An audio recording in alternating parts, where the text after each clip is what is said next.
வணக்கம். நான் Guna Mathivanan, simply current அஃபேர்ஸ்னுடைய founder director.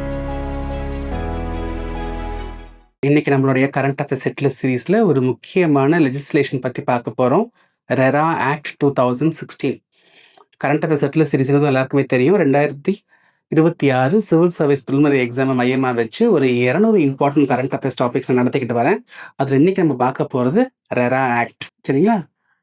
Real estate regulatory authority act 2016. பாருங்க, இந்த ரியல் எஸ்டேட் செக்டார் இருக்கு இல்லையா, அந்த ரியல் எஸ்டேட் செக்டார்ல நிறைய பிரச்சனை இருக்கு. அங்க ஒரு டிரான்ஸ்பரன்சியே இல்லை, வெளிப்படைத்தன்மையே இல்லை. நான் போயிட்டு பில்டிங் புக் பண்றேன், ஆனா எனக்கு பார்த்தீங்கன்னா ஒரு வருஷத்துல எனக்கு கீஸை கொடுத்துட்றோம் சார்ன்னு சொல்றாங்க. ஆனா கொடுக்க மாட்டுறாங்க. பில்டிங் கன்ஸ்ட்ரக்ஷன் நடக்க மாட்டேங்குது. ஏதாவது காரணம் சொல்லிக்கிட்டே இருக்காங்க. என்னங்க லேட் பண்றீங்களே அப்படின்னா அதை பத்தியும் அவங்க பெரிய ரெஸ்பான்ஸ் கொடுக்கறதும் கிடையாது. அங்க ஒரு வெளிப்படைத்தன்மை இல்லை, டிரான்ஸ்பரன்சி இல்லை, அக்கௌண்டபிலிட்டி இல்லை. இந்த ரியல் எஸ்டேட் செக்டார் யார் ரெகுலேட் பண்ணுவா? இந்த பில்டர்ஸை ரெகுலேட் பண்ணணும். நம்ம நடுவில் புரோக்கர்ஸ் இருக்காங்கல்ல, இஷ்டத்துக்கு கமிஷனும் வாங்குறாங்க இல்லையா, அந்த புரோக்கர்ஸை நம்ம ரெகுலேட் பண்ணணும். இப்போ இவங்களாம் ரெகுலேட் பண்றதுக்காக அதே சமயத்துல ஹோம் பையர்ஸ், நம்ம தானே பணம் கட்டி வீடு வாங்கணும்னு நினைக்கிறோம், நம்மளுடைய இன்ட்ரெஸ்ட்டை ப்ரொடெக்ட் பண்றதுக்காக இந்த ரியல் எஸ்டேட் செக்டாரையும் ப்ரொமோட் பண்ணணும். இது ஒரு பெரிய செக்டாருங்க, பெரிய பிஸ்னஸ் ஆக்டிவிட்டி. கன்ஸ்ட்ரக்ஷன் ஆக்டிவிட்டி பார்த்தீங்கன்னா ஏகப்பட்ட பேருக்கு வேலை வாய்ப்பு கொடுக்குது. அப்போ ரியல் எஸ்டேட் செக்டாரை ப்ரொமோட்டும் பண்ணணும், ஹோம் பையர்ஸோடைய இன்ட்ரெஸ்ட்டை ப்ரொடெக்டும் பண்ணணும். அதே சமயத்தில் இந்த பில்டர்ஸை ரெகுலேட் பண்ணணும், புரோக்கர்ஸையும் ரெகுலேட் பண்ணணும், டிரான்ஸ்பரன்சியும் அக்கௌண்டபிலிட்டியும் என்ஷூர் பண்ணணும். இதுக்காக கொண்டு வரப்பட்ட சட்டம் தான் ரெரா ஆக்ட்.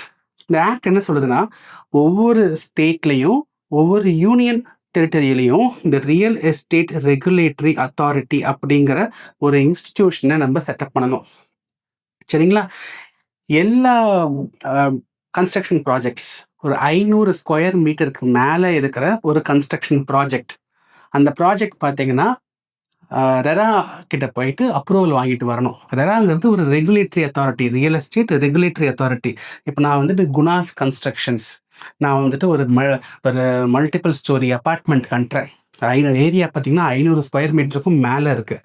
அப்படிங்கிற பட்சத்தில் நான் அந்த ரெரா கிட்ட போயிட்டு ஃபஸ்ட்டு என் ப்ராஜெக்ட் டீட்டெயில்ஸை சப்மிட் பண்ணணும். அவங்க அப்ரூவல் கொடுக்கணும். எனக்கு ரெரா அப்ரூவ்டுன்னு எனக்கு சீல் வேணும். எனக்கு இந்த ப்ராஜெக்டை நான் அவங்க கிட்ட ஃபஸ்ட்டு சப்மிட் பண்ணுறேன். எல்லா டீட்டெயில்ஸ் கொடுத்த உடனே அவங்க அப்ரூவல் தரணும் ஃபஸ்ட்டு. சரிங்களா? அவங்க அப்ரூவல் கொடுத்த பிறகு ரெராவோட வெப்சைட்டில் பார்த்தீங்கன்னா உங்களுக்கு இந்த ப்ராஜெக்ட் பற்றின இன்ஃபர்மேஷன் எல்லாத்தையுமே உள்ளே போட்டுருவாங்க.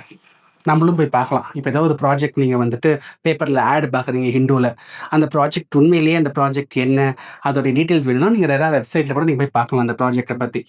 ஸோ இந்த இன்ஃபர்மேஷன்லாம் ரெரா கிட்ட கொடுத்து ரெரா அப்ரூவ்டுன்னு ஒரு சீல் வாங்கின பிறகு தான் இந்த கன்ஸ்ட்ரக்ஷன் கம்பெனிஸ் இருக்காங்க இல்லையா, அவங்க அட்வர்டைஸ்மெண்ட்டு, சேல்ஸ் எல்லாம் அதுக்கப்புறம் தான் ஆரம்பிக்கவே முடியும். ஸோ ரெரா அப்ரூவல் வாங்கின பிறகு தான் ஆடு, சேல்ஸ் எல்லாம் ஆரம்பிக்கலாம். சரிங்களா? இப்போ நான் வந்துட்டு ஒரு 1 கோடி ரூபாய் கொடுத்துருக்கேன், எனக்கு 1 வருஷத்துலேயே எனக்கு வீடு கொடுத்துறேன்னு சொல்லியிருக்காங்க. ஆனால் 1 வருஷத்துல வீடு கொடுக்கலன்னு வைங்களேன், எனக்கு காம்பன்சேஷன் தரணும், எனக்கு காம்பன்சேஷன் தரப்படணும். சரிங்களா? காம்பன்சேஷன் மட்டும் இல்லை, இப்போ எனக்கு வந்துட்டு வீடுலாம் கையில் கொடுத்துட்டு அவங்க உடனே கிளம்பிட முடியாது. 5 வருஷம் என்கிட்ட வீடு வந்துருச்சு, 5 வருஷம் என் வீட்டுக்கு ஏதாவது டேமேஜ் ஆச்சுன்னா அவங்க தான் அதை ரெக்டிஃபை பண்ணி தரணும். 5 வருஷத்துக்கு அந்த பில்டிங்கோடைய ஸ்ட்ரென்த், அந்த பில்டிங்கோடைய கெப்பாசிட்டியோட உத்தரவாதத்தை அவங்க தான் கொடுக்கணும். ஏதாவது டேமேஜ்னா அந்த ரியல் எஸ்டேட் கன்ஸ்ட்ரக்ஷன் ப்ரொமோட்டர்ஸ் இருக்காங்களே, அவங்க தான் இந்த டேமேஜ் எல்லாம் சரி பண்ணி கொடுக்கணும். ரைட்? இந்த ரியல் எஸ்டேட் ப்ராஜெக்ட்ஸில் இருக்கிற ஒரு பெரிய பிரச்சனை என்னன்னு பார்த்தீங்கன்னா, ஷிஃபனிங் ஆஃப் ஃபண்ட்ஸும்பாங்க, டைவர்ஷன் ஆஃப் ஃபண்ட்ஸ். இப்போ ஃபார் எக்ஸாம்பிள், ஒரு பில்டிங் ப்ராஜெக்ட்டுங்க, இது ப்ராஜெக்ட் ஏன்னு வச்சுக்கலாம். இந்த ப்ராஜெக்ட் ஏயை அட்வர்டைஸ் பண்ணி காசு வாங்கிடுறாங்க, ஒரு 10 கோடி ரூபாய் வாங்கிடுறாங்க அந்த கன்ஸ்ட்ரக்ஷன் கம்பெனி. அப்போ இந்த 10 கோடி ரூபாவை இந்த பில்டிங்கில் தானே அவங்க பணத்தை போடணும். ஆனால் நிறைய என்ன பண்ணுவாங்கன்னா, இந்த பணத்தை எடுத்துகிட்டு போய் வேற ப்ராஜெக்டில் போட்டுருவாங்க. இதான் டைவர்ஷன், ஷிஃபனிங் ஆஃப் ஃபண்ட்ஸ். இதனால தான் நிறைய டிலே ஆகிட்டு இருக்கு.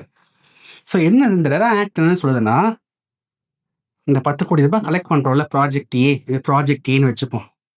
இந்த ப்ராஜெக்ட் ஏக்கு 10 கோடி ரூபாய் கலெக்ட் பண்ணுறாங்க இல்லையா, இந்த 10 கோடி ரூபாயில் 70% ஒரு செப்பரேட் புது பேங்க் அக்கௌண்ட், ஒரு செப்பரேட் பேங்க் அக்கௌண்ட்ல 70%, அதாவது 7 கோடி ரூபாவை ஒரு செப்பரேட் புது பேங்க் அக்கௌண்ட்ல போட்டு வைக்கணும். அந்த கன்ஸ்ட்ரக்ஷன் பேங்க் அக்கௌண்ட்டில் கிடையாதுங்க. இந்த ஒவ்வொரு ப்ராஜெக்ட்டுக்குமே ஒரு புது பேங்க் அக்கௌண்ட். ஒரு செப்பரேட் பேங்க் அக்கௌண்ட்டில் 70% கலெக்ட் பண்ண பணத்தில் 70% தூக்கி நீங்கள் அந்த அக்கௌண்ட்டில் போட்டு வைக்கணும். ரெரா பார்ப்பாங்க. நான் இங்கேருந்து நான் பணத்தை வித்ட்ரா பண்ணுறேன், சிமெண்ட் வாங்க, கல் வாங்க அப்படின்னா ரெராக்கு தெரியும். சரிங்களா? வெறும் 30%, அதாவது 3 கோடி ரூபாவை தான் ஃபஸ்ட்டு கையில் கேஷாக வச்சு அவங்க பில்டிங் கன்ஸ்ட்ரக்ஷனோட இனிஷியல் ஒர்க்கெல்லாம் ஆரம்பிக்கலாம். இது 70% பார்த்தீங்கன்னா செப்பரேட் பேங்க் அக்கௌண்ட்டில் போட்டு வைக்கணும். இதனால் டைவர்ஷன் நடக்காது.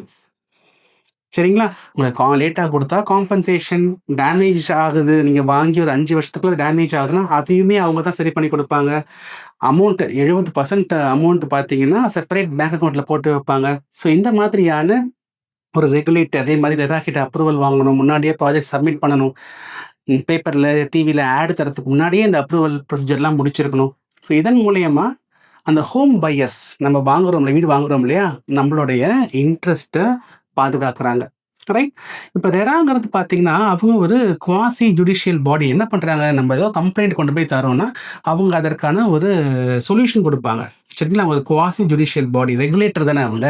இப்போ ஆர்பிஐ பார்த்தீங்கன்னா பேங்க்கை ரெகுலேட் பண்ணுறாங்க. பேங்க் பிரச்சனை பண்ணால் ஆர்பிஐ கிட்ட கம்ப்ளைண்ட் தரோம் இல்லையா, அந்த மாதிரி கன்ஸ்ட்ரக்ஷன் சைட்ஸ், அதாவது டெவலப்பர்ஸ், ப்ரொமோட்டர்ஸ் பிரச்சனை பண்ணாங்கன்னா நான் ரெரா கிட்ட போய் கம்ப்ளைண்ட் தரேன்.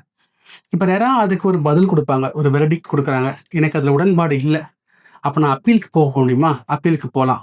ஒரு ஸ்டேட்லையுமே பார்த்தீங்கன்னா உங்களுக்கு ஒரு ரியல் எஸ்டேட் அப்பீலேட் ட்ரிபுனல், இந்த சட்டத்தின் மூலயமாவே ஒரு ட்ரிபுனலையும் செட் பண்ணுறாங்க. ஸோ ரெரா கிட்டேருந்து வர முடிவுகள் உங்களுக்கு உகந்ததாக இல்லைன்னு நினச்சிங்கன்னா, சரியா இல்லைன்னு நினச்சிங்கன்னா நீங்கள் ரியல் எஸ்டேட் அப்பீலேட் ட்ரிபுனல் கிட்ட போயிட்டு நீங்கள் மேல்முறையீடு பண்ணலாம். ரைட்? ரொம்ப ரொம்ப இம்பார்ட்டன்ட் டாபிக். ஏன் நியூஸில் வந்துச்சுங்கிறது அவ்வளோ சிக்னிஃபிகண்ட் இல்லைங்க. இந்த ஆக்டின் படியே பார்த்தீங்கன்னா ஒரு அட்வைசரி கவுன்சில் இருக்கும். அவங்க சென்ட்ரல் கவர்மெண்ட்டுக்கு அட்வைஸ் பண்ணுவாங்க இந்த ஆக்டை எப்படி எஃபெக்டிவாக இம்ப்ளிமெண்ட் பண்ணணுன்ட்டு. அந்த மீட்டிங் நடந்துச்சு, அதனால நியூஸில் வந்துச்சு. பட் ரெரா ஆக்ட் பற்றி நம்ம தெளிவாக புரிஞ்சுப்போம். ரைட்? உங்களுக்கு இந்த டாபிக் நல்லா புரிஞ்சிருக்கும்னு நினைக்கிறேன், இன்ட்ரெஸ்டிங்காக இருந்திருக்கும்னு நினைக்கிறேன். நான் அடுத்த வீடியோவில் இன்னொரு இன்ட்ரெஸ்டிங்கான ஹெட்லெஸ் டாப்பிக்கில் சந்திக்கிறேன். அது வரைக்கும் பாய் ஃப்ரம் குணா மதிவாணன்.